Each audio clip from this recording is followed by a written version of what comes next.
ملک شام کے متعلق جو پیشن گوئیاں رسول اللہ صلی اللہ علیہ وسلم نے بیان فرمائی ہیں، قرب قیامت سے پہلے شام کے کیا حالات ہوں گے، دجال آنے والا ہے، حضرت امام مہدی کا ظہور ہونے والا ہے، اس وقت جو شام کے حالات ہیں، جو غزہ کے حالات ہیں، نبی کریم صلی اللہ علیہ وسلم نے فرمایا میری امت کی ایک جماعت یعنی وہ لڑتی ہوئی آئے گی، دشمنوں کو شکست دے گی اور بیت المقدس تک اپنے جھنڈے گاڑے گی۔ السلام علیکم ورحمۃ اللہ۔ ملک شام کے متعلق مسلمانوں کے لیے کچھ جاننا ضروری ہے، خاص کر ملک شام کے متعلق جو پیشن گوئیاں حدیث پاک میں رسول اللہ صلی اللہ علیہ وسلم نے بیان فرمائی ہیں، ان کا جاننا بہت ہی ضروری ہے، تاکہ شام کے ساتھ ہمارا کم از کم ایک قلبی تعلق ضرور ہونا چاہیے۔ اس وقت جو شام کے حالات ہیں، جو غزہ کے حالات ہیں، جو فلسطین میں مسلمانوں پر ظلم و ستم ڈھائے جا رہے ہیں، وہ آپ اچھے طریقے سے جانتے ہیں۔ بہت ساری باتیں اس وقت سوشل میڈیا پر چل رہی ہیں، دجال آنے والا ہے، حضرت امام مہدی کا ظہور ہونے والا ہے، قرب قیامت سے پہلے شام کے کیا حالات ہوں گے، بہت ساری باتیں اس وقت سوشل میڈیا پر گردش کر رہی ہیں۔ شام کے متعلق بہت ساری احادیث کتب احادیث میں موجود ہیں، میں چند ایک احادیث یہاں پر بیان کرنا چاہتا ہوں۔ سب سے پہلی حدیث مسند احمد کے اندر ہے، حضرت ابو دردہ رضی اللہ تعالی عنہ راوی ہیں، فرماتے ہیں کہ نبی کریم صلی اللہ علیہ وسلم نے ارشاد فرمایا جس وقت میری امت پر بہت فتنے آئیں گے، خطرناک حالات آئیں گے۔ اب حالات جو ہے وہ ہر طرح سے آئیں گے، جسمانی اعتبار سے قتل و غارت، جو ہے اسی طرح روحانی اعتبار سے ناچ گانا، فحاشی اور یعنی ایمان کو لوٹنے والے جتنے اسباب ہیں۔ جب میری امت پر بہت زیادہ فتنے آئیں گے، خطرناک حالات آئیں گے، اس وقت ایمان ملک شام کے اندر ہوگا۔ یہ حدیث پاک ہے۔ اسی طرح یہ حدیث بھی مسند احمد کی ہے۔ یہ حدیث کیا کہہ رہی ہے؟ حضرت ابو امامہ رضی اللہ تعالی عنہ راوی ہیں اس حدیث پاک کے، فرماتے ہیں کہ نبی کریم صلی اللہ علیہ وسلم نے ارشاد فرمایا میری امت کا ایک گروہ دین پر قائم رہے گا، وہ اپنے دشمنوں پر قابو پائیں گے، یعنی دشمن ان پر غالب نہیں آ پائے گا، وہ دشمن پر قابو پائیں گے، ان کے مخالفین ان کا نقصان نہیں کر سکیں گے۔ مخالفین کا مطلب کیا؟ یعنی جو لوگ ان کا ساتھ نہیں دیں گے یا پھر جو ان کے دشمن کی سپورٹ کریں گے، وہ ان کا نقصان نہیں کر سکیں گے۔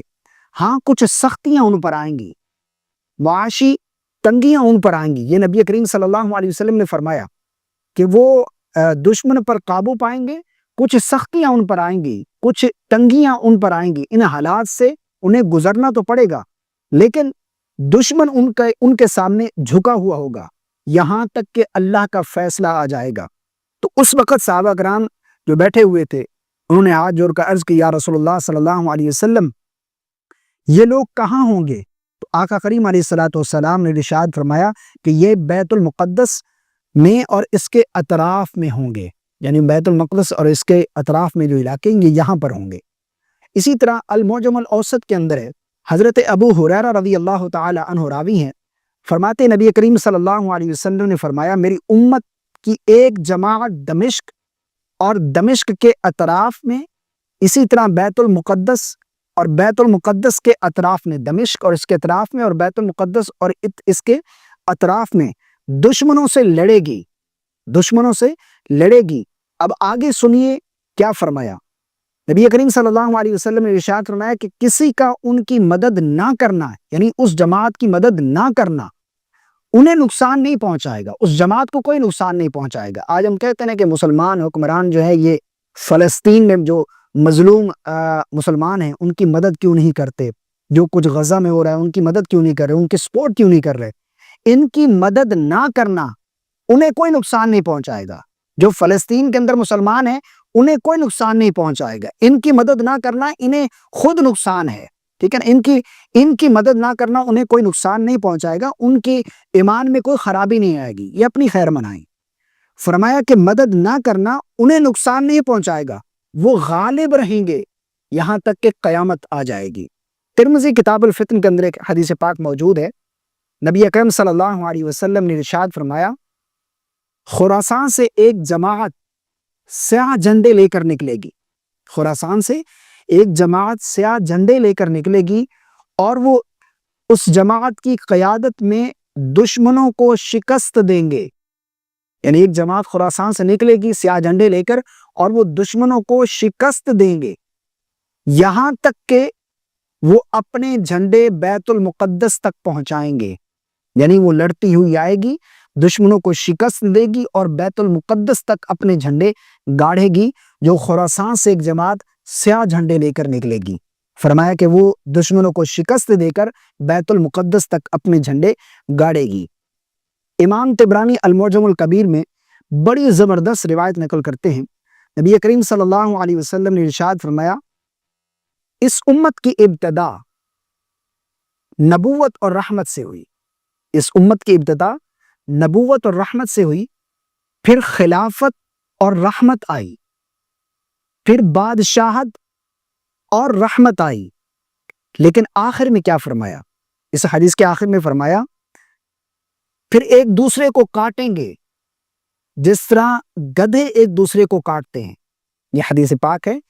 فرمایا کہ اس امت کی ابتدا نبوت اور رحمت سے ہوئی، پھر خلافت اور رحمت آئی، پھر بادشاہت اور رحمت آئی، اسی طرح آخر میں فرمایا پھر ایک دوسرے کو کاٹیں گے جس طرح گدھے ایک دوسرے کو کاٹتے ہیں۔ فرمایا جب یہ صورتحال پیش آئے تم جہاد کو لازم پکڑنا، تم اس وقت جہاد کو لازم پکڑنا جب اس طرح کی صورتحال سامنے آئے، اور تمہارا بہترین جہاد دشمن کے سامنے جم جانا ہے، دشمن کے سامنے ڈٹ جانا، دشمن کے سامنے نہ جھکنا، دشمن کے سامنے جم جانا، یہ تمہارا بہترین جہاد ہے۔ اور پھر آگے جگہ کا نام بھی بتایا، رسول اللہ صلی اللہ علیہ وسلم نے جگہ کا نام بھی بتایا کہ کہاں پر تم نے جہاد کرنا ہے۔ یہ رسول اللہ صلی اللہ علیہ وسلم کی حدیث پاک ہے۔ فرمایا کہ تمہارا بہترین جہاد دشمن کے سامنے جم جانا ہے، اور پھر آگے جگہ کا نام بتایا کہ بہترین جہاد کرنے کی جگہ جو جگہ ہوگی وہ اسقلان، یعنی غزہ کے قریب ایک جگہ ہے اسقلان، یہ بہترین جگہ ہے۔ یہ ملک شام کے متعلق قرب قیامت سے پہلے جو ہے وہ شام کے کیا حالات ہوں گے، یہ آقا کریم علیہ الصلوۃ والسلام نے پیشن گوئیاں فرمائی ہیں۔ ان احادیث پاک کو بیان کرنے کا مقصد یہ ہے کہ ہمارا تعلق شام کے ساتھ کم از کم ایک قلبی تعلق ضرور رہنا چاہیے، ضرور ہونا چاہیے، ہمارا ایک قلبی تعلق جو وہاں پر اس وقت مسلمانوں کے ساتھ ہو رہا ہے ان سے آپ اچھے طریقے سے آگاہ ہیں۔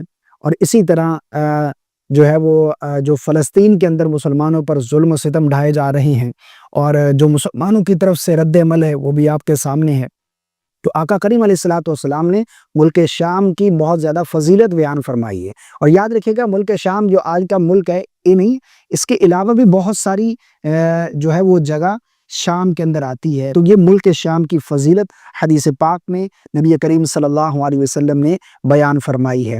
مجھے امید ہے آپ کو میری باتیں سمجھ آ گئی ہوں گی۔ اللہ تعالی ہم سب کو سمجھ کی توفیق عطا فرمائے۔ مجھے اپنی خاص دعاؤں میں یاد رکھے گا۔ السلام علیکم ورحمۃ اللہ۔